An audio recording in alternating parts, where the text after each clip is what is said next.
Present by Ravi studio Ambikapur.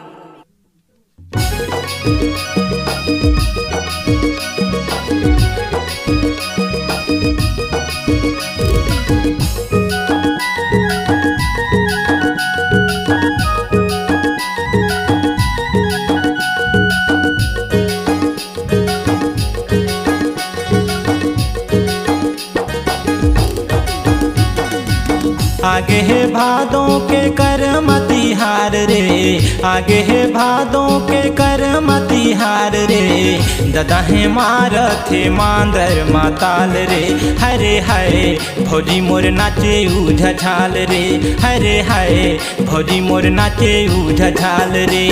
आगे है भादों के करमती हार रे, आगे है भादों के करमती हार रे, जीजा है मारथे मांदर माताल रे, हरे हाय दीदी मोर नाचे उझा झाल रे, हरे हाय दीदी मोर नाचे उझा झाल रे।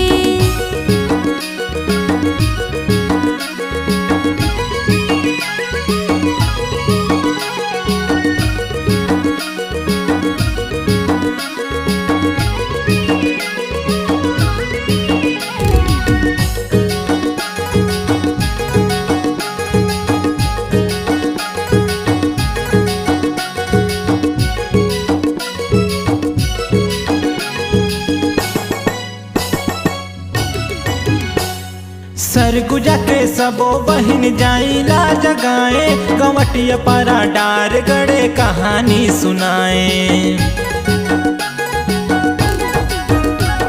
सरगुजा के सबो बहन जाइला जगाए, गवटिया परा डार गड़े कहानी सुनाए। झुमथे सबो झने, झुमथे सबो झने, नाचथे दोबारा रे, भौजी मोर नाचे उझा झाल रे, हरे हाय भौजी मोर नाचे उझा झाल रे।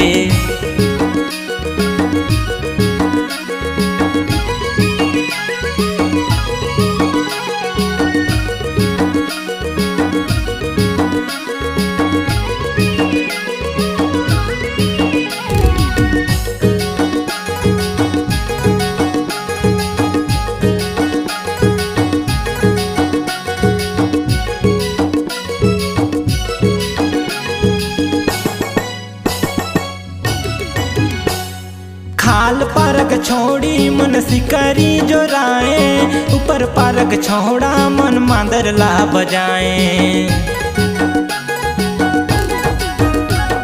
खाल पारक छोड़ी मन सिकरी जो राए, ऊपर पारक छोड़ा मन मांदर ला बजाए। कर्मा हो अथे बड़ा, कर्मा हो अथे बड़ा, हरे रसदार रे, भौजी मोर नाचे उझा झाल रे, हरे हाय भौजी मोर नाचे उझा झाल रे।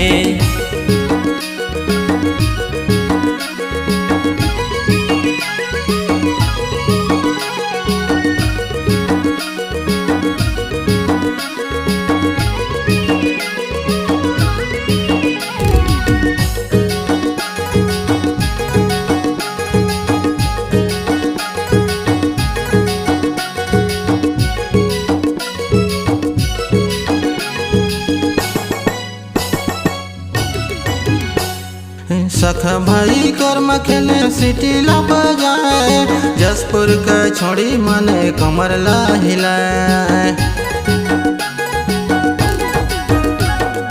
सख भाई कर्म खेले सिटी ला बजाए, जसपुर का छोड़ी मने कमर ला हिलाए। गजरा झूलता होए, गजरा झूलता होए, हरे मजेदार रे, भौजी मोर नाचे उझा झाल रे, हरे हाय भौजी मोर नाचे उझा झाल रे।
आगे है भादों के करम तिहार रे, आगे है भादों के करम तिहार रे, दादा है मारथे मांदर माताल रे, हरे हाय भौजी मोर नाचे उझा झाल रे, हरे हाय भौजी मोर नाचे उझा झाल रे, हरे हाय दीदी मोर नाचे उछा झाल रे, हरे हाय भौजी मोर नाचे उझा झाल रे, हरे हाय दीदी मोर नाचे उछा झाल रे, हरे हाय भौजी मोर नाचे उझा झाल रे।